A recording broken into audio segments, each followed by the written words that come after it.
So I've seen a bunch of posts going around social media responding to the summer of 2022 Supreme Court decision overturning Roe versus Wade. And many of those posts have referred to the same quotation from Ruth Bader Ginsburg.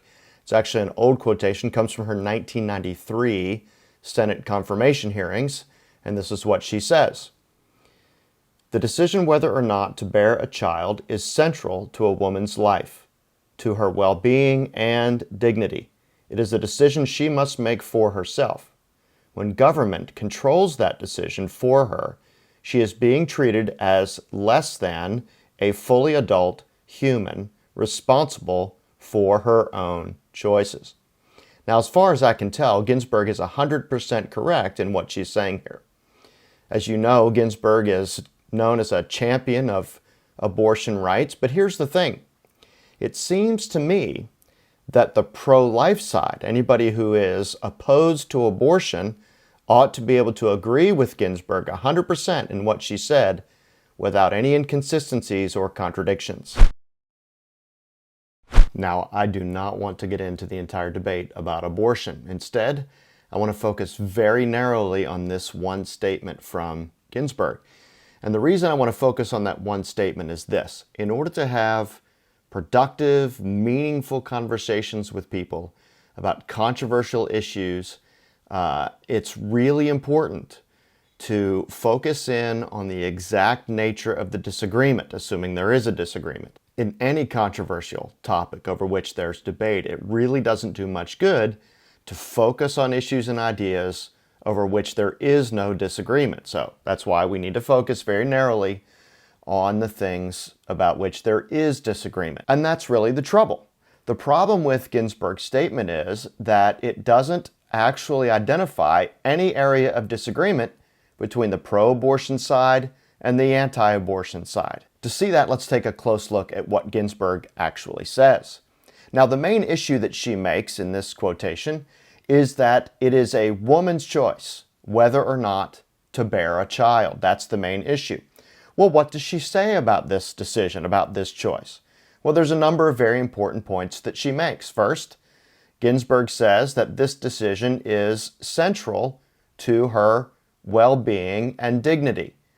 Well, there's, of course, nothing about the anti-abortion position that's inconsistent with that. I don't see any reason why somebody who is opposed to abortion would disagree with that aspect of the statement. After that, Ginsburg says that the decision to bear a child is a decision that the woman must make for herself. And again, if you look at this from the pro-life or anti-abortion side of things, I don't see any reason why somebody who's opposed to abortion wouldn't totally agree with that aspect of her statement. There's no reason why somebody opposed to abortion would disagree with that. She then says that if the government controls that decision for her, this is dehumanizing.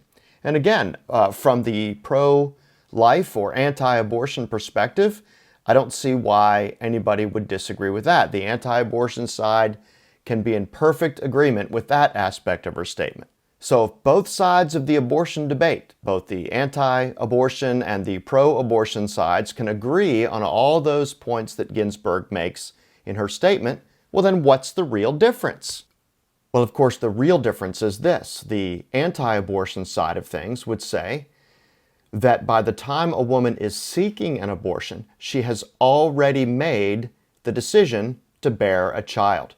The choice is in the past. She's already made the choice to bear the child that she is now carrying during her pregnancy. After all, in 100% of consensual sexual encounters, all the decisions necessary to create a child have been made. Even in cases in which contraceptives are used, everyone knows that contraceptives are less than 100% effective. Well, they should put that on the box! They do. Well, they should put it in huge block letters! Everyone knows that conceiving a child is the natural consequence of those choices. The bottom line is this. When it comes to respecting a woman's decision, whether or not to bear a child, there seems to be unanimous agreement on both sides of the abortion debate. The decision to bear a child is and ought to remain a woman's decision, and the government ought not interfere with that choice. The dividing line between the pro-abortion side and the anti-abortion side is not the question of whether or not a woman has a right to choose when to become a mother. Everyone agrees about that. Now, as I said at the top, I don't want to address the entire abortion debate, and clearly much more needs to be said here. Even after we make this clarification, there are other issues about which there is disagreement. Then conversations need to be had, debates need to be had about those issues. Questions like whether or not the fetus is, in fact, a human child. If so, whether that human child has rights, whether or not a woman has a moral duty to care for her child throughout the course of her pregnancy, how the situation might be different if a woman becomes pregnant through a non-consensual sexual encounter, and the extent to which government ought to be involved when adjudicating potential conflicts between the rights of the child and the desires of the mother. All of those issues need to be hashed out, and probably a lot more than that. But let's not get bogged down on issues over which there is no disagreement. After all, everyone seems to be in perfect agreement that a woman's decision to bear a child is, in Ruth Bader Ginsburg's words, a decision that she must make for herself. Almost forgot to tell you, like, share, and subscribe.